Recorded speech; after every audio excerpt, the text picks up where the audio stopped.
Olá, amigos. Estamos de volta com um podcast Tirando a Limpo com Rubens Lemos.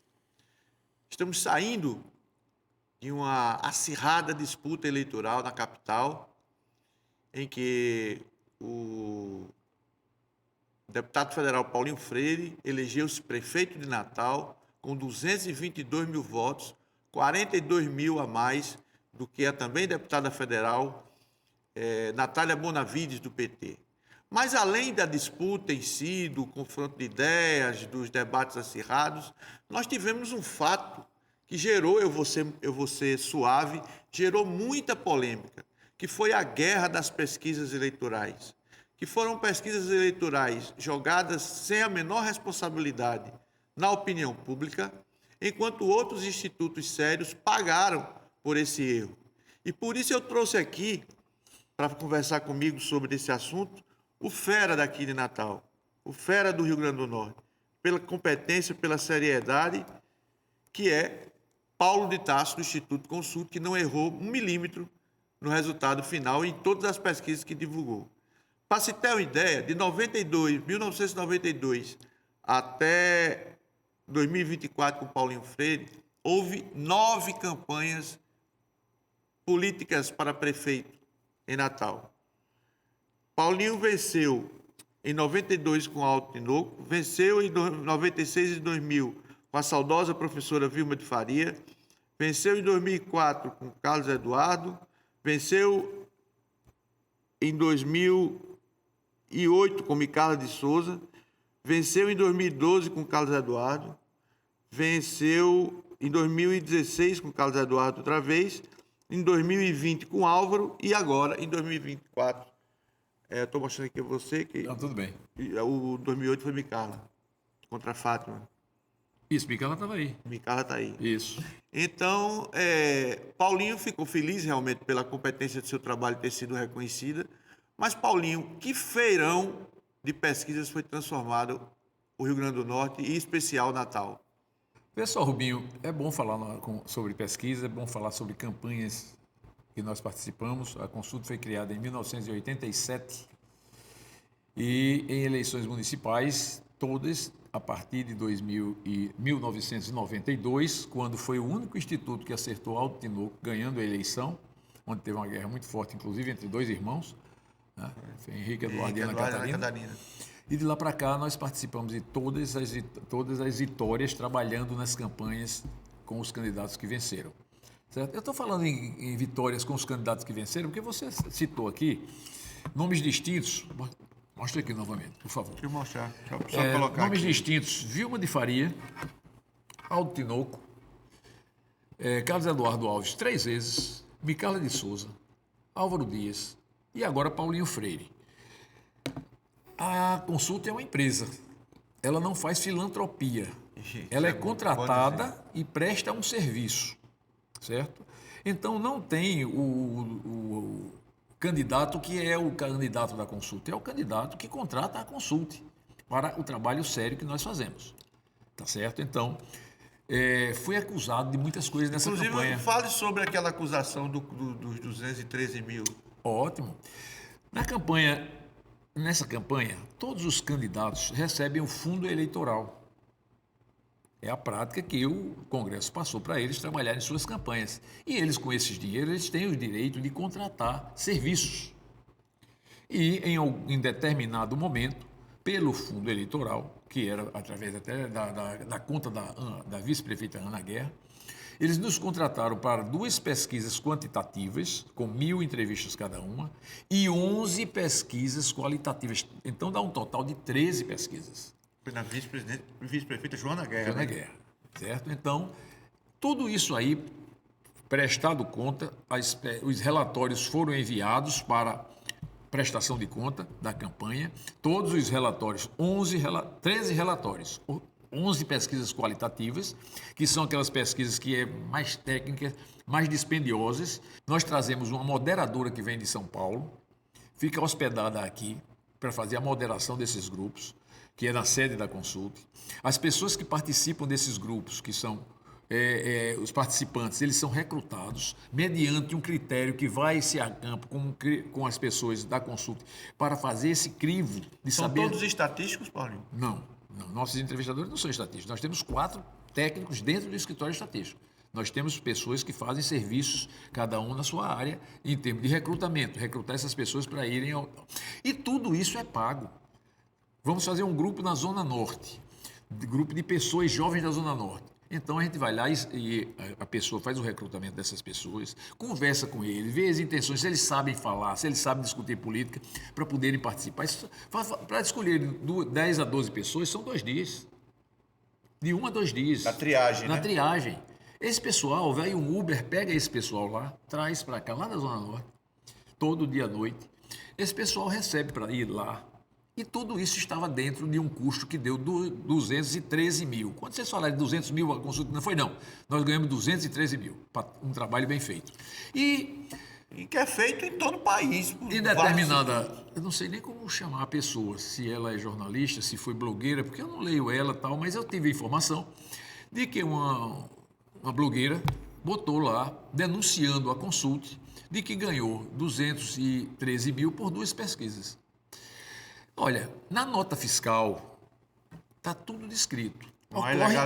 Ocorre que a primeira linha da nota fiscal, a primeira linha de todo o descritivo tem realização de 2 pesquisas quantitativas e lá no final tem 213. Só que continua aqui o histórico das 11 pesquisas qualitativas, isso, aquilo outro. Por maldade, para não dizer sacanagem, tá? Ela foi lá e colou só a primeira parte. 2 pesquisas quantitativas por 213 mil. E espalhou isso. Aí já aproveita um outro blogueiro aí de algum canto e tal. E a pancada foi grande, né? E a pancada como se a consulta fosse paga para dar números a qualquer... Olha, a consulta tem 37 anos. Se ela fizesse uma besteira qualquer... Que a consulta atendesse o freguês. Se fizesse isso durante 30... Em algum momento dos 37 anos, ela não estaria aqui conversando com o Rubinho. Eu não estaria aqui, entendeu? Olha, eu teria opiniões de Henrique Eduardo, que hoje falou mal para danado um dia desse aí sobre a consulta, mas que esteve fazendo campanha comigo, José Agripino, Geraldo Melo, doutor Fernando Bezerra, que eu tenho o maior respeito. Vilma, né? A saudosa Vilma. Vilma passou muitas campanhas conosco. Então, todo esse pessoal, agora, eu desafio a eles. Qualquer político que passou na consulta, o desafio está feito. Qualquer político que tenha passado na consulta, que a consulta tenha feito alguma manobra de desonestidade e que mexa com a idoneidade da consulta, se vier e denunciar, eu fecho a consulta. Basta, só isso, hein? Mas, Paulinho, vamos lá. Na reta final, principalmente, os seus números consolidaram a vitória, estavam consolidando a vitória, e como de fato aconteceu na prática, a vitória do deputado Paulinho Freire. Eu queria que você fizesse assim, Paulinho ganhou por uma conjunção de fatores. Eu vou até mudar um pouco a pergunta. Você acha que Carlos Eduardo não ter ido para o segundo turno foi uma surpresa para você? A princípio da campanha, eu achava que seria Carlos Eduardo. Carlos Eduardo e Natália? Ou Carlos Eduardo e Paulinho. Era sempre Carlos Eduardo e Paulinho. Eu achava que era nesse sentido das coisas. Porque Paulinho, nas primeiras pesquisas de Paulinho, em janeiro, nós fazíamos alguma coisa, até era o União Brasil que contratava essas pesquisas, está lá, nota fiscal e prestação de conta. Certo? Ela dizia que quem poderia vencer a eleição era Carlos Eduardo no momento, e Natália não estava com um percentual tão alto, que Paulinho podia chegar lá. O que você atribui esse avanço de Natália na reta final? Ali foi o problema todo do avanço de Natália, não foi só o avanço de Natália. No primeiro turno, quem venceu, que disparou também, foi Natália e Paulinho Freire, em cima de uns 44 pontos, não é isso? Nós começamos com as pesquisas, a nossa que deu o maior número de percentual para Carlos Eduardo durante a campanha, toda a pré-campanha e campanha, foi no 40%. Nesses 40%, ele começou a descer. Ele desceu. Atingiu o teto e... Ocorre que ele, quando chegou ali, que a consulta deu até um empate, e logo que Paulinho passando 1 ponto, ele ficou ali parado e ficou represado. Nem caía, nem subia, nem voltava a subir. Mas logo depois, ele desmanchou de uma maneira tal que o crescimento, que esse número do PC, que os eleitores dele, que não estavam mais votando nele, dividiram-se. Paulinho, que nós esperávamos que tivesse 41% a 42% no primeiro turno, teve 44%. A Natália Bonavides, nós esperávamos que tivesse 24% a 25%, teve 28%. E esses votos vieram de Carlos Ele ficou Eduardo. em 23, não é isso? Quem? Carlos Eduardo ficou com 23. E Carlos Eduardo ficou com 23%. Ou seja, ele mingou esse pessoal no interior, se diz, desonerou. Mas ele tirou esses votos dele de uma hora para outra, que eu não vou dizer que não pode ser de uma hora para outra, mas nas últimas 2 semanas eles foram caindo com mais rapidez do que as pesquisas esperavam. Você acha que as últimas experiências de Carlos Eduardo, tanto para governador quanto para senador, influenciaram nesse resultado de Natal? Olha, ele foi beneficiado, a princípio, por ter um recall de uma campanha muito acirrada que teve para o Senado. Então, o eleitor, quando a gente lançava maio, abril, tal, quem você vota para prefeito? Carlos Eduardo. Porque era o nome que estava lembrando. Ele tinha sido prefeito 3 vezes, ele tinha sido vice de Dona Vilma, entendeu? Então, ele já estava com o nome atrelado a Natal. Paulinho não estava, Natália Bonavides não estava. Natália Bonavides foi eleita muito bem votada em Natal, mas o eleitor dela não foi só Natal, foi mais o interior. É interessante, ela foi a mais votada deputada federal, né, em 2022, mas em compensação na majoritária o PT continua invicto, ou seja, sem vencer nada em Natal. Tem esse aspecto aí já faz algum tempo. Desde do tempo que você está aí. Exatamente. Não houve vitória. E então, Paulinho, particularmente, houve um fato que eu considero, eu não vou falar vergonhoso, não vou falar nada disso, mas eu considero absurdo o que aconteceu com 2 determinados institutos de pesquisa, um dando um empate entre Paulinho e Micarla, e o outro dando Micarla com 8 pontos na frente de Paulinho, 7 a 8 pontos na frente de Paulinho. Me explica isso aí, Paulo. Rubinho, eu tenho que me segurar um pouco no meu emocional quando eu falo disso. Aqui você fala do jeito Não é? que quiser. Porque, veja bem, você falou em 2 institutos, eu não vou falar só em 2 institutos, não. Nós temos uma associação com 3 institutos, nós procuramos há muito tempo um 4º ou 5º para botar para dentro dessa associação e não vimos como colocar institutos. O critério é de idoneidade primeiro? Idoneidade, capacidade acadêmica para se abrir um instituto de pesquisa. Como é que eu vou abrir um escritório de advocacia estatístico se eu não sei de nada? É a mesma coisa que eu digo para determinadas pessoas que abriram os institutos de pesquisa. É muita coragem. Vocês não sabem de nada. Como é que abre um instituto de pesquisa? Instituto de pesquisa tem que ter um mínimo de conhecimento acadêmico dentro de uma área de estatística, dentro de uma área de matemática. Se eu disser, calcula aqui, pega aqui um lápis ou uma caneta, calcula uma margem de erro. A pessoa não vai saber calcular uma margem de erro. Vamos otimizar. Não, existe não, a maioria deles. Vamos otimizar uma amostra. Eu vou fazer uma amostra aqui de São José do Mipibu. Otimize essa amostra. Vocês sabem o que é isso? Não sabem. Como é que vocês abrem o Instituto de Pesquisa? Aí nós vimos o que estamos vendo aí, nessa última eleição. Eu acho que é por conta do... Não, eu não gostaria de acreditar, não. Agora, eu tenho provas. Eu tenho provas quanto a isso. Você tem prova de que... Pessoas vão lá no meu escritório, dizem o nome do instituto, eu anoto o nome do instituto, anoto o nome da pessoa que me disse isso. Pelo menos para dizer, esse pessoal está fazendo besteira. Eu me chateio, né, nesse sentido, porque é uma concorrência desleal para o que eu faço de sério. Eu digo que eu faço de sério porque estatística e técnicas de pesquisa eu ensinei por 32 anos no departamento de estatística. Eu sou professor disso. Eu sei. A pessoa publica uma pesquisa, Rubinho. Eu não leio pesquisa de ninguém, mas sai ali no blog de fulano e ciclano, estimulada, rejeição isso. Quando eu vejo, só com esses 3 quadros, eu sei se a pesquisa está desequilibrada. Você já consegue detectar. Né? A pesquisa fala. Quando eu apresento minhas pesquisas lá para as pessoas que me contratam, eles vão lá e eu explico tal. E eles saem de lá como se a pesquisa passasse tudo para ele que eles gostariam de saber. Mas não sou eu, não é a pesquisa. Ela está falando para você o que foi coletado em campo. A verdade é fundamental no pleito. Então, se não fizerem isso aí, então eu vou dar um dos exemplos que você puxou aqui, um assunto até antes. E no mês de fevereiro, já fiquei aterrorizado com esse negócio, porque veio um instituto, eu vou citar o nome dos três.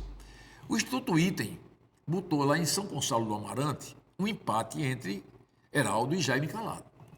Eu não tinha condição. Veio o Instituto, eu acho que foi a Seta, botou em torno de 25. Veio um instituto, eu acho que foi o Agora Sei, se eu estiver enganado, me desculpe, mas foram 3 institutos que botou 40% em um mês. No final do mês, de fevereiro para março, veio o Instituto Item e botou empate novamente. Então, para o estatístico que ensina a técnica de pesquisa, quando vê um negócio desse, é muita sujeira, ou seja, desconhecimento, para não dizer outra coisa. As pesquisas estão se transformando ao longo das campanhas em peça de propaganda, não é isso? Virou e isso mexe com a opinião pública. Vou dar um exemplo do município de Apodi. Apodi, Tromba do Elefante. Isso. Me contrataram para lá para fazer 2 pesquisas. Nós fizemos uma pesquisa que era para registro, não sei como. E logo depois, não resiste a pesquisa não, porque nós temos aqui uma outra que dá bem maior o número, nós vamos registrar a outra. Eu digo, O cara gosta de se enganar, então. não, mas é enganar os outros. Por que eu digo que enganar os outros? Porque logo depois nós fizemos outra pesquisa, eles achando que nós íamos divulgar. Não vamos divulgar de vocês não, a da consulta, não, porque nós temos um aqui que dá muito melhor e aí nós vamos publicar melhor. Enganar a ele, não, enganar os outros. Por quê? Porque o resultado da eleição lá em Apodi foi idêntico ao resultado da consulta. Então, Em torno de quantos por cento? eu tenho aqui, eu acho que foi 8 ou 9%. E o cara está dizendo que ia ser 22. 22, 23, algum 19, sei lá o quê. Certo? Mas, então, uso a pesquisa como uma peça de campanha. E isso aí não foi só em Apodi. Vamos para Parnamirim. Parnamirim, disputa Vamos acirrada. para Parnamirim. Eu vou mexer aqui, bem aqui pertinho, que todo mundo conhece. Parnamirim. Nós publicamos, eu acho que 3 ou 4 pesquisas, todas elas muito acirradas. Uma deu empate, mas todas as outras, 2, 3 pontos para a candidata eleita, Nilda. Né? Enquanto isso, nenhum outro instituto, foram 2, 3 ou 4 institutos, certo? Lá em Parnamirim, dando diferença de 8, 10, 12, 23% para a Nilda. Alguma coisa está errada aí. Alguma coisa está errada. Foi em São Gonçalo. Ou vocês fazem, os institutos, falando para os institutos, uma reciclagem do que vocês estão fazendo. E se sabem fazer isso, se não sabem, sai do mercado. Está confundindo a opinião pública. Mas, Paulinho, se houver, não estou dizendo que há, de jeito nenhum, eu não estou acusando ninguém aqui, coisa alguma. Mas se houver alguma vantagem, eles não vão sair, não. Eles vão continuar aí enganando o eleitor que se deixa enganar. E eu acho que o principal é aquele que paga ao instituto aí onde desse. está, né? Porque nós estávamos vendo, durante a campanha, dei entrevistas, as pessoas falam sobre isso. Eu digo, olha, eles vão continuar. Por quê? Porque o pior não é o Instituto fazer.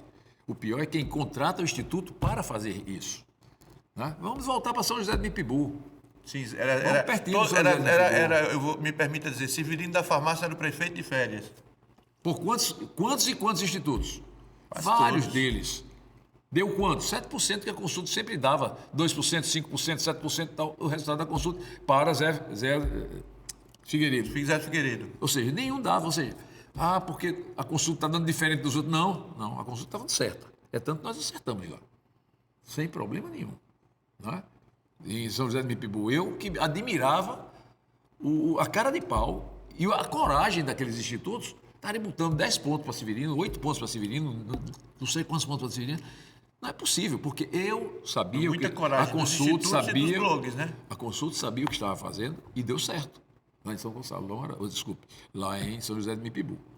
Eu queria saber da sua opinião, mas eu penso assim, como não há nas redes sociais uma lei mais arrochada em cima desse tipo de coisa, de repente o eleitor pode até ter ficado confundido em determinado momento da campanha. Não tenha dúvida. Com essa salada de pesquisas. Não tenha dúvida. O meu candidato tem 40, 30, o meu candidato tem 12. preciso saber disso. Você tem exemplos de outros locais que Tem o aconteceram? exemplo o mais agressivo que aconteceu, que eu ia deixar até para falar depois, mas foi esse empate de Natália e Paulinho aqui no último, e daqui a pouco Natália passando de Paulinho em 2 institutos. Foram institutos. Isso é uma agressão. Foram institutos, os SETA Eu e não quero nem saber quem são. Eu sei que foi uma, Ranking, mas 2 institutos eu sei que foi uma agressão muito grande. Agora, essa agressão, para a finalidade que o partido, que a pessoa estava fazendo, ou que queria agradar, ou o próprio instituto queria fazer aquilo, em algum momento eles atingiram a finalidade deles. Porque pessoas ligadas a gente, que estavam acompanhando nossas pesquisas quantitativas, qualitativas e tudo mais, Paulo, o que é que está acontecendo? Deu um empate? Não deu, não. Isso não vai acontecer, não. Eu mesmo Eu fiz estou com muitas ligações. muita tranquilidade. Paulo, você não ficou... Por que eu estou nervoso? Eu tenho a consulta, rapaz. Você tem um Eu know-how tenho aqui. que ninguém tem. Agora, isso, por 30, 40 ligações que eu recebi, é porque mexeu com a opinião pública, negativamente em cima dos números que não iriam acontecer. E está aprovado com o resultado das eleições. Né? Na eleição passada, já acontecia isso, mas não em número de institutos de pesquisas, como aconteceu dessa maneira. Nós tivemos mais de quase 60 pesquisas ou mais. Não, aqui? Sim. 81 foi a consulta sozinha, no Estado. O que aconteceu? Na eleição passada não apareceram. Já tinha o quê? 12, 13 institutos. Nessa agora apareceram vários que eu não sabia nem o nome. Eu nunca nem ouvi falar. Virou meio de vida, né? Virou um balcão de negócio, eu acho, praticamente. O que é que acontece? Com isso aí, chegaram há 4 anos, chegaram para mim e disseram, Paulo, isso aí vai mexer com o mercado de vocês, não, vai perturbar meu juízo de tanto cliente que eu vou ter. E foi o que aconteceu.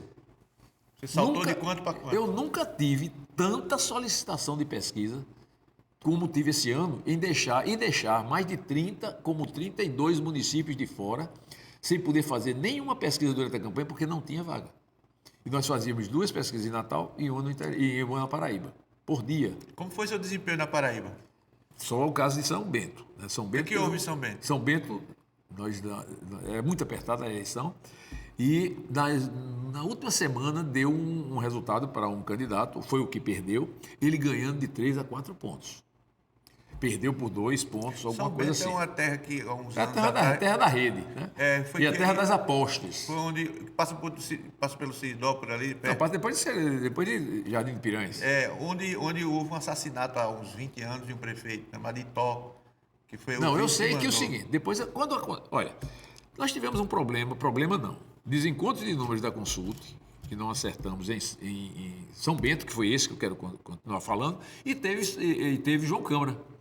E quando acontece... Aqui houve João Câmara. Peraí, deixa eu voltar para São Bento. Pois não. Quando acontece nessas cidades, a primeira coisa que a gente faz,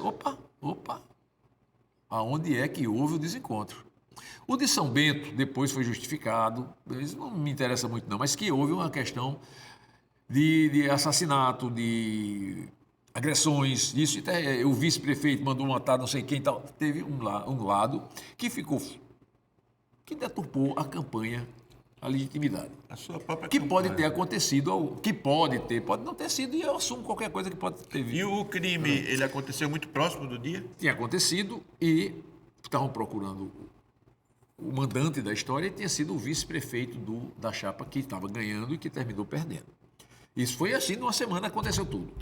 Né? Ninguém pode errar. Em João Câmara, não, eu não esperava que tivesse o resultado, porque nós tínhamos só 2 pesquisas. A segunda, eu acho que foi no dia 18 de setembro, então faltava algum tempo, mas que não via como aquela candidata naquele momento vencer, e ela venceu com os méritos dela. Então vamos dar méritos a ela. Não vou dar aqui, nós acertamos lá, nem erramos, porque foi uma pesquisa feita há 18 dias, 10, 15 dias, sei lá quantos, mas que não batemos os números. A outra que não batemos talvez seja o quê? Macharanguape, que eu ganhava com 60%, a candidata ganhou com 68%, porque já vinha numa linha crescente. E no dia, então, acaba de Não tem lanchar problema, logo. não. Mas houve só, na campanha nossa, foram esses 2 municípios que não bateram. E tem outra coisa. Eu até conversando com um amigo meu de um instituto de pesquisa, que ele disse, Paulo, eu estou com um número aqui que está dando diferente do seu. eu disse para ele, olha, quando eu tenho dúvida de uma pesquisa minha, eu peço ao cliente que segure mais um dia e eu mando repetir a pesquisa por minha conta. Eu fiz várias vezes. Nessa campanha eu fiz uma vez só, né? Que foi a de Natal. Eu fiz uma de Natal que, acho que foi para a Tribuna, para 96 FM, que deu Paulinho chegando na frente, colando ali, né? Que já estava registrada e ia ser publicada. Paulinho passando um ponto, acho que foi assim. E eu tomei um susto, que ele estava com 4, 5 pontos atrás e daqui a pouco já estava naquela... Segurei um dia e mandei refazer a pesquisa. E deu novamente. Aí, opa, estamos certos, estamos no caminho certo. A questão, quem leva o Instituto a ter credibilidade é acerto.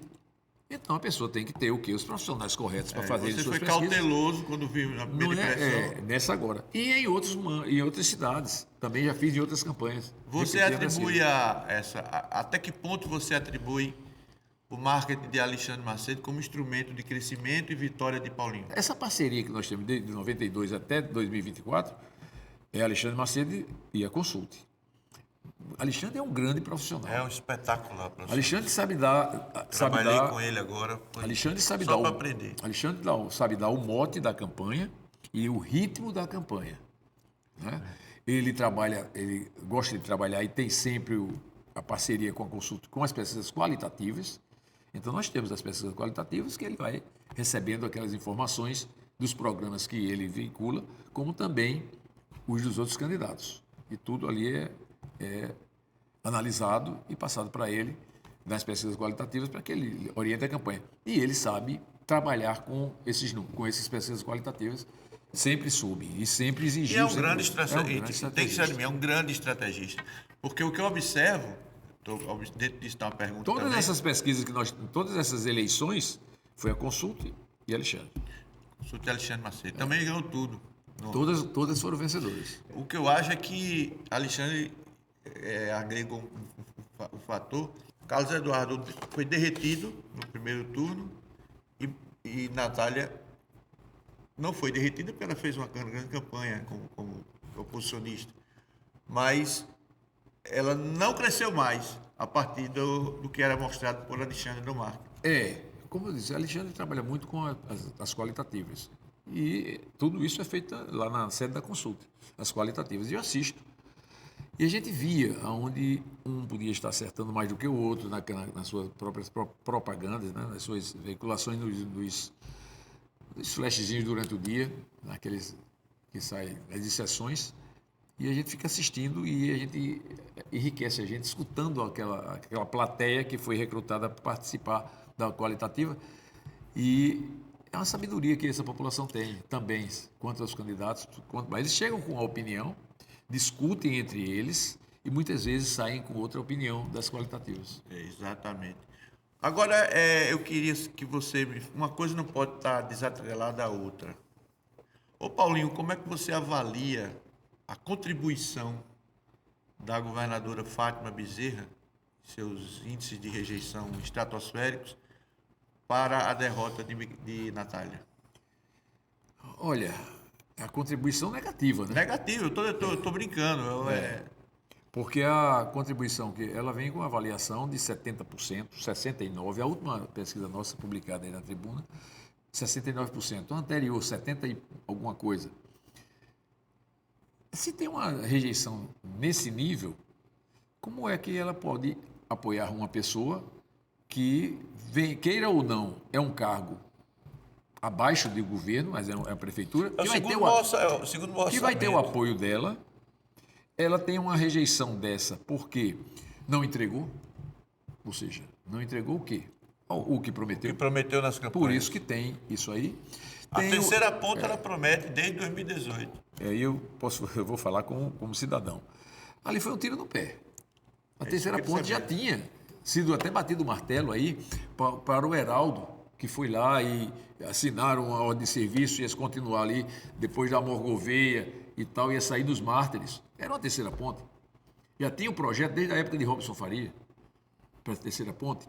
Se você analisar essa terceira ponte, onde é que ela estava botando para... Ela cai dentro dos viveiros de camarão. Onde está a posição onde ele colocou a chegada da ponte, são viveiros de camarão. E num determinado debate, eu achei graça, também por indignação, de que nós vamos fazer a ponte do bairro das Quintas, ou do não sei o quê, para a Zona Norte. Quer dizer, isso se demonstrou para mim que era um projeto de vento, não tinha projeto algum. Não, porque veja bem, Rubinho, a população também está muito já calejada, né? Com relação a dizer eu vou. Entregue. Eu dou a campanha que eu achei mais inteligente, e é de uma pessoa hoje que na política está acabada, que é o Ricardo Coutinho, na Paraíba, quando era prefeito. Na reeleição Ele foi candidato a alguma coisa agora? Não, agora não. Na reeleição dele, de prefeito, ele não anunciava o que ia fazer, não. Todo dia ele entregava uma obra. Todo dia, uma obra grande por semana, ou de 2 em 2 dias, entregava. Aqui não, aqui se diz, eu vou fazer. Eu vou fazer. Com o apoio do presidente da República. Olha, essas frases. Você vai ter com as portas escancaradas. Não, se chegar com um bom projeto, Natália, fulano, cicrano, chegar com bons projetos viáveis, tem dinheiro, tem como negociar lá. Também ninguém está com as portas fechadas, não. Entendeu? Agora, dizer, eu vou fazer e dizer para que o povo aí acredite, e já disseram tantos que iam fazer, que não fizeram, que não se acredita hoje. Então venham com projetos corretos que as pessoas vão acreditar. Me diga uma entreguem, coisa, né? Qual a sua avaliação da vinda de Lula para Natal? Olha, queira ou não, ele é uma liderança. Ele é. É. E outra coisa, sabe prender a população com as suas falas. É tanto que o abraço que ele deu em Natália, aquilo que ele disse que as portas estavam escancaradas, aquilo tudo é Falácia, linguagem, né? A linguagem que ele sabe fazer e sabe prender a atenção. Ocorre, pelo menos no dia, na chegada dele e a estadia dele aqui, que foi ao Panatis, foi no Panatis, né? Foi na área de lazer do Panatis. Ele estava falando para a bolha dele. Como o Paulinho também fez uma grande movimentação na Deodoro, estava falando para a bolha deles. Então, aquela linguagem. O que fica foram as exceções mostrando algumas frases, alguns posicionamentos. Né?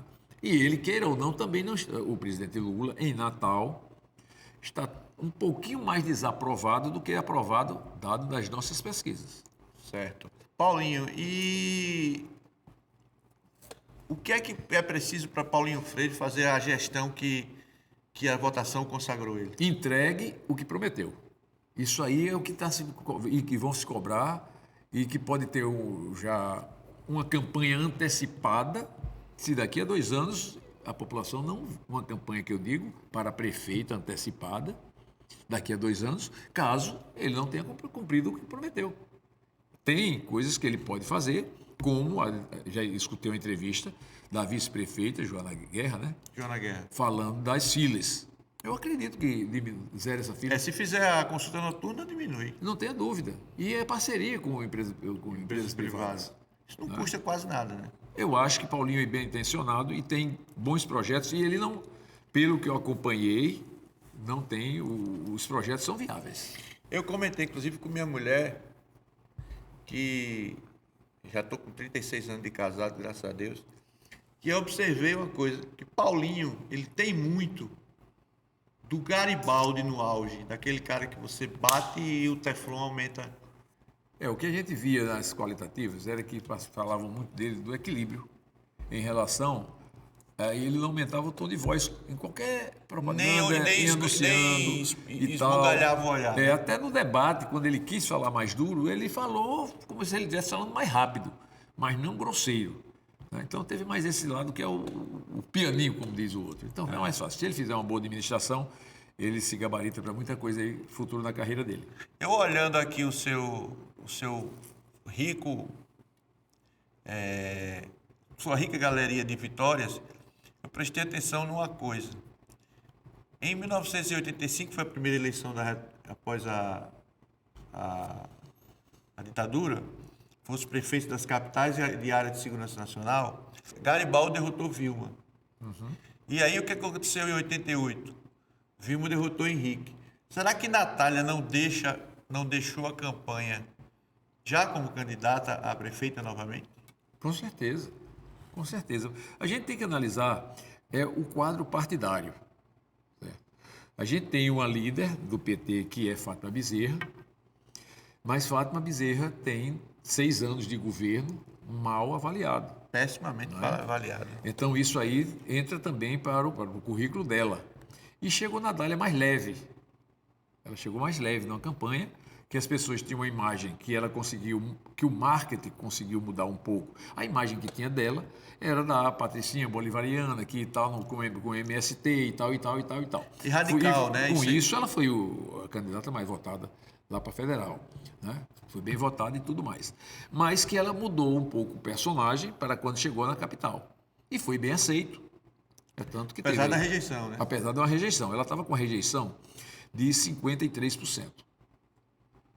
Como é a medida dessa rejeição? Quando a gente tem 2 candidatos, olha aí, pessoal dos institutos de pesquisa. Aprendo aí, vocês que eu fazem vi tanta aí lambança. Quando vocês têm 2 candidatos, você não pergunta se você vota em fulano de tal, quem você rejeita. Claro que ele vai rejeitar o outro lado.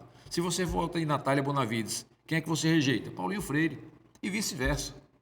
Então a gente faz a pergunta espontânea, faz a pergunta estimulada e muda um pouco. Natália Bonavides é candidata a prefeita de Natal.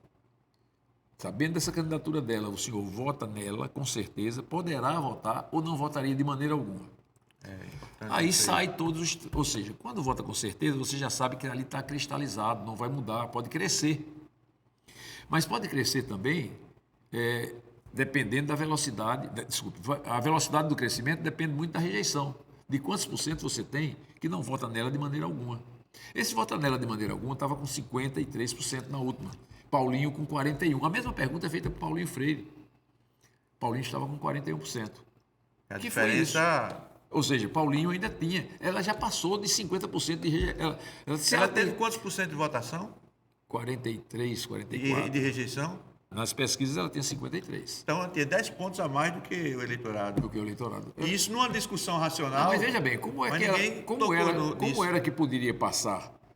Para vencer uma eleição tem que passar de 50%.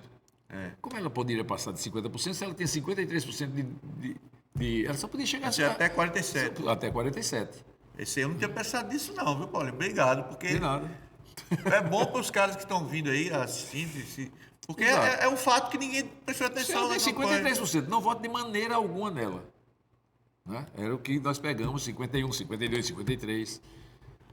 Ou seja, mais da metade não votava. Então, como é que ela ia atingir? Como é que ela ia atingir 50 votos mais um se Isso. Só vai até 100, né? Exatamente. Pode passar. Então, Paulinho e o Paulinho tinha... Paulinho tinha quanto? Paulinho tinha 41. 41. De rejeição. De toda essa experiência dessa eleição agora, o que é que você tira de mais positivo e de mais negativo? Não, eu tiro uma maturidade que eu tive que criar a mais, em cima da experiência que eu já tenho, com relação a saber lidar com a movimentação pesada que houve nessa campanha. Pesada e agressiva. Eu nunca levei tanta pancada na minha vida. Eu passei por corrupto. Pense aí. Isso é corrupto. Quando entra na imagem, na honra das pessoas. Exatamente. Manobra de dinheiro, trabalha para o prefeito Paulinho Freire ganhando isso para botar os números das pesquisas. Olha, pesquisa e eleição, ela eu acho que é a única profissão que diz, tal dia a gente sabe o resultado. E aquele resultado vai dizer se eu estou certo ou se eu estou errado. E eu estava certo. E você? Rubinho, tem um negócio aí, mas a gente vai depois, no finalzinho, certo? O que é que você... Diga aí, você 2026... É isso que eu quero 2026 perguntar. passou para 2024. É isso que eu estou querendo saber. É o contrário, não. É isso mesmo. Não, 2024 foi a preliminar. Nada. 2026 está passando para 2024. Que é que, por exemplo, 2026 nós vamos ter nós vamos ter candidato a governador, 2 senadores, 8 federais. 8 federais. Isso. Eu coloco, não sei se você vai concordar, que Álvaro é um nome para o governo, juntamente com Stevenson. Não, Stevenson governo não. Não, Stevenson para Senado. Uma chapa, Álvaro e Stevenson. E aí é que eu não sei se Alisson de Mossoró. Você acha que Alisson de Mossoró tem densidade? Está esquecendo Rogério Marinho. Sim, rapaz, Rogério. Então, Álvaro aqui seria o senador, Rogério é o candidato a governador. Certo. Tem Rogério governador, tem Alisson governador ou não, o federal, a dobradinha de Você vice. acha que já... Agora, o Senado não, porque Alisson não pode ir, porque não tem idade. Mas a gente vai para o Senado, que pode ter Álvaro, que pode ter Stevenson, pode ter Ezequiel e a senadora Zenaide. Aí onde fica a situação.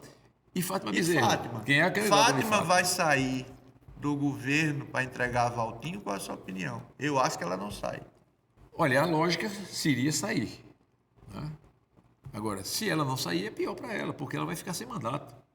Pelo menos ela entra numa disputa do Senado, que queira ou não, o PT tem um eleitorado aí que pode levar. São 2 vagas. Exatamente, mas... Mas ela não teria mais o apoio. O apoio que teve em 2014. Não, porque até Zenaide, que ela apoiou na época, Zenaide agora seria contra ela. Então, para o PT, você acha que vai ser difícil construir uma chapa para disputar a eleição? Se botar puro sangue, já morreu, né? Questão toda. Morreu em várias oportunidades. Porque botar puro sangue aí, já ia brigar com o Valtinho e com o MDB. Se bem que eles não levaram muito o Valtinho a sério. Meu amigo Valtinho, filho do meu querido amigo senador. Quando Natália disse, eu não aceito o vice do MDB, bateram... Na lógica da política, Walter Alves assumiria, ficaria com o governo e a Fátima Bezerra se candidataria ou ao deputado federal ou ao Senado. Porque ela, caso ela não faça isso, ela vai ficar sem mandato. Termina o mandato dela. Eu acredito sem nenhum demérito, era uma pessoa do história pessoal muito bonita, tal, e tinha uma trajetória política também que merece respeito. Não está fazendo um bom governo, na minha opinião, mas eu acho que Fátima sai para deputado federal. Carta de seguro. Só o tempo vai dizer. Ela está vivendo uma situação muito parecida com Dona Vilma em 2010, que os babões botaram na cabeça dela que ela ia ser senadora e eu tive até um desentendimento com ela, porque eu achava que ela deveria sair deputada federal para atrair Garibaldi para a chapa de Iberê. E ela não gostou, ficou com raiva de mim. A questão toda aí da oposição ao PT é saber alocar as pessoas. Porque tem muitas lideranças aí com... Muita garrafa e pouca tampa. Eu acho que dá para... Por exemplo? Álvaro, ele tem espaço. Não sei no tabuleiro, mas o tabuleiro é fácil, Álvaro Dias. O único que eu acho que vai ficar mesmo ali é o Stevenson, que é senador. E o Stevenson que teve uma participação... Acredito que Rogério Marinho seja o candidato a governador. Aí eu não sei quem seria o outro... Walter? Não, aí eu não sei como se comprar. Mas esse tabuleiro não está tão difícil de ser montado, não, como estão falando. Do lado de cá, do lado de Rogério, eu acho que... Ele está muito alinhado com o Stevenson. Agora também tem na linha de amizade política o Álvaro Dias, que chegou também para fazer uma campanha forte e fazer Paulinho prefeito de Natal. E me explique, que eu não conheço a realidade lá de Mossoró, que esse fenômeno do Alisson. O fenômeno do Alisson, ele soube aproveitar um vácuo político que já estava há muito tempo dentro das famílias oligárquicas de Mossoró.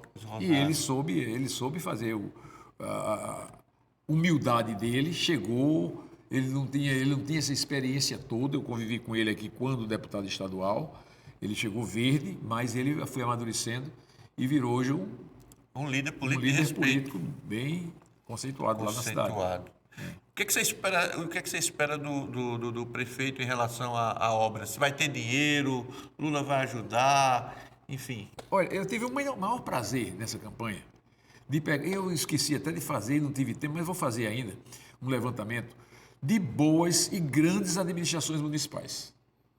Muitas administrações. Vou dar um exemplo aqui. Raimundinho de Zé da Penha, puxando de lá para cá. Sim, do Alto Oeste. 80% de aprovação. Aí chego aqui em Caraúbas, Juninho, 80% de aprovação.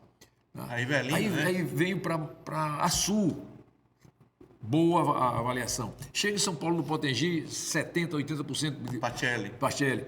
E assim por diante. Enquanto outros municípios, bem desaprovado.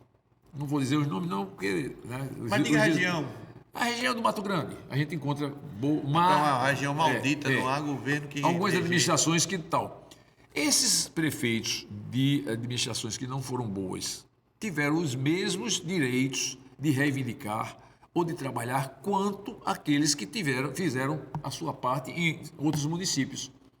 É a mesma coisa que a gente vê para a administração de Natal. Pode não estar fazendo nada e o outro chegar aqui e dizer, peraí, meus projetos são esses, projetos são bons, eu sei negociar, e bater na porta e conseguir dinheiro e fazer mesmo, ter vontade de fazer. Isso acontece. É tanto que, graças a Deus, eu fiquei satisfeito com relação a mais de 80% dos prefeitos que nós trabalhamos, eles estavam bem avaliados. Tanto que facilitaram. Ficou fácil para eles se reelegerem ou fazerem seus sucessores. Sim, Nova Cruz, uma grande administração, foi reeleito. Santo Antônio, a mesma coisa. Em outros municípios já não aconteceu isso. Mas é o que eu quero fazer um comparativo. Esses municípios que não têm boa administração, em relação aos que têm, tiveram os mesmos critérios de trabalharem, só que não souberam trabalhar. Uma coisa me chamou a atenção, foi São Gonçalo. Saiu a pesquisa dando 63 para Heraldo, 36 para Jaime. E o resultado deu exatamente o inverso. Isso aí é o que dá o quê, Paulinho? Olha, presta atenção. Esses números de São Gonçalo foram terríveis. Né? Os institutos botando lá para cima, o outro botando Heraldo ganhando por não sei quanto e tal. A mesma coisa aconteceu conosco em Ceará-Mirim. Ceará-Mirim, nós colocamos a vantagem lá. Estava até com um número, estava até com um gráfico dele Antônio aqui, Henrique, né? de Antônio Henrique. Mas a diferença foi menos de 1 ponto, a nossa pesquisa. E 60 e tantos por cento. Ele ganhou por quanto? Dá uma diferença de 1 ponto. E do que foi Antônio Henrique com relação ao resultado das urnas, certo? Na pesquisa da Consulta. E a diferença era muito grande, era 60 a 20, mais ou menos. Daqui a pouco sai uma pesquisa do Instituto que está dando empate em Ceará-Mirim. Aí é demais. É um absurdo, né? É um absurdo. Me pediram uma solicitação com relação à seriedade, o que poderia ser feito, algum projeto. Exato, de regulamentação. Regulamentação. Fiz por escrito, mandei através de um quadro político para o Congresso. São 3 reivindicações, 3 coisas Isso é importante, que eu mudar esse que eu quadro. orientei a fazer. Primeiro, que tivesse à frente do Instituto um estatístico. Não que seja o dono, mas ele faça parte do quadro de funcionários do Instituto. Certo? Isso é o mínimo. Né? Se eu não sei arrancar um dente, por que eu vou abrir um escritório Exatamente. de odontologia? Você tem que procurar o dentista. Tá bom? Exatamente. Outro critério que eu acho que é mais fácil, inclusive, é que todo instituto de pesquisa ele seja associado à ABEP, Associação Brasileira das Empresas de Pesquisa. É um órgão muito sério. Quantos institutos são associados no Rio Grande do Norte? 2. A Consulta e a Perfil. Está difícil assim. Para entrar lá, o crivo é mais pesado, a investigação é grande, ele pede muitas declarações de órgãos públicos, de entidades e tudo mais. Fazem também a triagem de imprensa. Fazem uma triagem grande e depois colocam o Instituto para ser aprovado, colocam no edital para o Brasil inteiro, inclusive para os associados daquele estado, se aprovam que aquele Instituto entre. É um peneirão. É um peneirão. Esse seria o caminho mais razoável para acabar com... E só publicaria pesquisa se tivesse registrado na ABEP. Exatamente. E você acha que isso é possível em quanto tempo? Não, isso aí depende de um projeto que já está no Congresso. Se acrescentar Será isso... que em 2026 essas seria disposições? muito importante. Seria muito importante, porque aí veio um critério também que surgiu lá, que a princípio eu sou contra. Qual é? A princípio, que era, com 30 dias antes da eleição, proibir pesquisas eleitorais. Não, eu sou contra. Certo? Mas depois que eu vi a bagunça que houve no Rio Grande do Norte e na Paraíba, eu boto um pé atrás. Hoje você já é favorável? Se continuar essa brincadeira que tem aí, essa dança de roda que toda hora se abre o Instituto de Pesquisa, a pessoa sem ter condições acadêmicas nenhuma de abrir o Instituto de Pesquisa, bota pesquisas para enganar os outros, para enganar os eleitores, para induzir um candidato aos números errados. Depois disso aí, a gente tem que repensar. Eu tenho uma palavra a dizer. Eu não consigo imaginar como uma pessoa consegue dormir, a não ser que seja da índole dela, fazendo mal e atrapalhando e tentando confundir uma imensidão de eleitores, alguns deles absolutamente carentes de informação e que não ficam livres dessa manipulação. Eu torço que um dia essa manipulação acabe. E quero agradecer a sua participação em mais uma edição do nosso programa e mandar um abraço forte para você, dizendo que você aqui é sempre bem-vindo. Obrigado, Binho. Hoje, inclusive, eu não me senti tão bem quanto a outra entrevista, porque eu ainda estou com um ranço, sabe? De tanta pancada que levei, ainda estou meio travado, com medo de dizer as palavras que eu gostaria de dizer, mas eu evito, entendeu? Mas aí vai passando, isso aí vai... Você é experiente, Paulinho. Vai passando. Portanto, meus amigos, conversamos com Paulinho de Tarso da Consult, o campeão das estatísticas do Rio Grande do Norte, e mostrou para vocês a verdade e o submundo das pesquisas eleitorais no Rio Grande do Norte. Um abraço a todos e até a próxima.